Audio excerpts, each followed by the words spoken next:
heavens and the earth. The earth was without form and void, and darkness was over the face of the deep. And the Spirit of God was hovering over the face of the waters. And God said, "Let there be light." And there was light. And God saw that the light was good. And God separated the light from the darkness. God called the light day, and the darkness he called night. And there was evening, and there was morning, the first day. And God said, "Let there be an expanse in the midst of the waters, and let it separate the waters from the waters." And God made the expanse, and separated the waters that were under the expanse from the waters that were above the expanse. And it was so. And God called the expanse heaven. And there was evening, and there was morning, the second day. And God said, "Let the waters under the heavens be gathered together into one place, and let the dry land appear." And it was so. God called the dry land earth, and the waters that were gathered together he called seas. And God saw that it was good. And God... They called it Hesperia, the land of the evening sun. Well, in the 8th century BC, time of westward expansion, Phoenicians going west, Greeks going west, founding colonies. Well, when the Greeks sailed into Italy, they found something they didn't expect, an advanced civilization already there.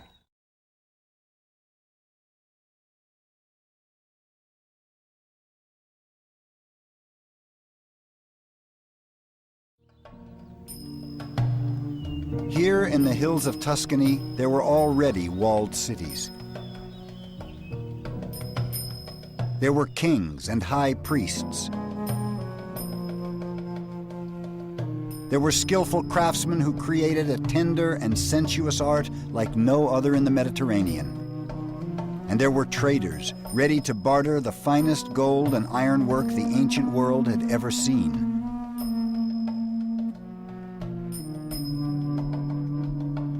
Before Rome, there were the Etruscans. They taught the Romans everything, but left no written records. Incredible. The Etruscans were some of the most amazing artisans that the West has ever seen. They worked in metal for sculpture. They worked in terracotta and life-size statues with these amazing, inviting expressions.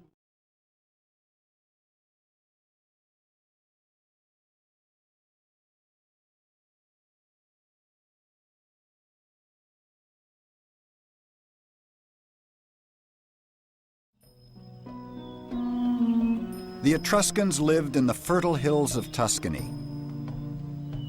But their real wealth lay underground, the richest deposits of iron ore, copper, and tin in the central Mediterranean.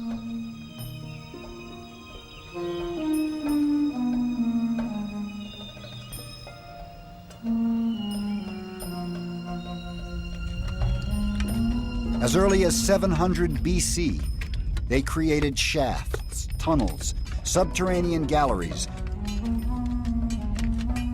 smelters and slag heaps so vast that 2,500 years later, Mussolini reprocessed them to produce weapons for World War II.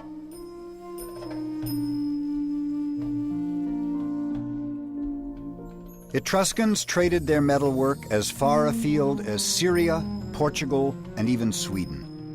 But above all, the Etruscans were famous for their open displays of affection between men and women. It shocked the ancient world. The Greeks, who knew the Etruscans from very early on, before Rome was anything, before Rome was, saw that the Etruscan people gave a position to women that the Greeks certainly wouldn't. Not only were women part of the entire house, women reclined at banquets with men, which for a Greek was absolutely unthinkable. It is no shame for the Etruscans to be seen having sexual experiences, for this too is normal there. It seems to be the local custom. Posidonius, and they show no shame in sensuous acts. While the torches are still lit, servants bring in courtesans, sometimes even their own wives, and they all engage in lovemaking, publicly. Theopompus. The Greeks and later the Romans loved to embroider scandalous stories about the decadence of the Etruscans. They were almost certainly untrue. But it is true that the Etruscans created memorable portraits of sensual pleasure.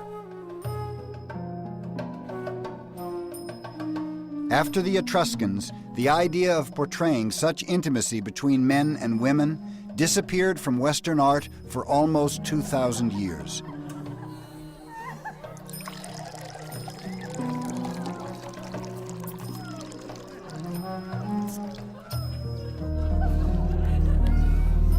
The change began with the Romans, who grew up in their shadow.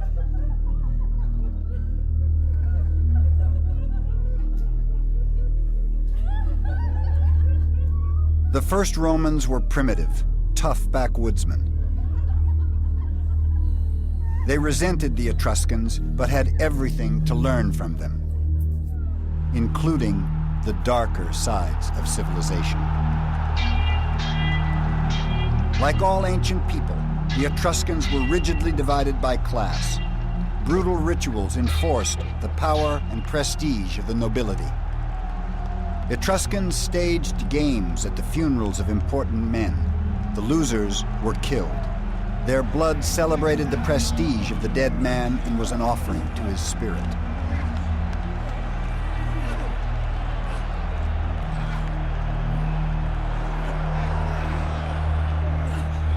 The wrestlers were slaves captured in warfare. Their lives were worth nothing. Only their deaths were significant. The practice of human sacrifice was common in the ancient world. The Etruscans were no exception. The blood of slaves and captives watered the ground at state rituals throughout the Mediterranean. Romans inherited the Etruscan taste for sacrificial blood. Gladiatorial combat was the Roman equivalent of these gory celebrations of power.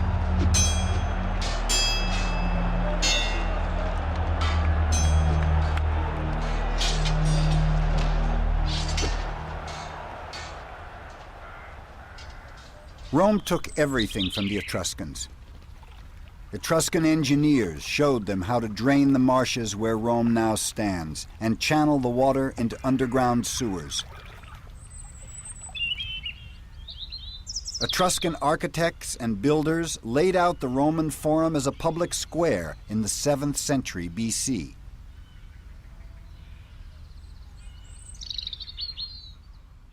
Though Romans owed everything to the Etruscans, they would one day turn on them, crush their beautiful cities, and defame their memory. It would be the first step on Rome's path to empire.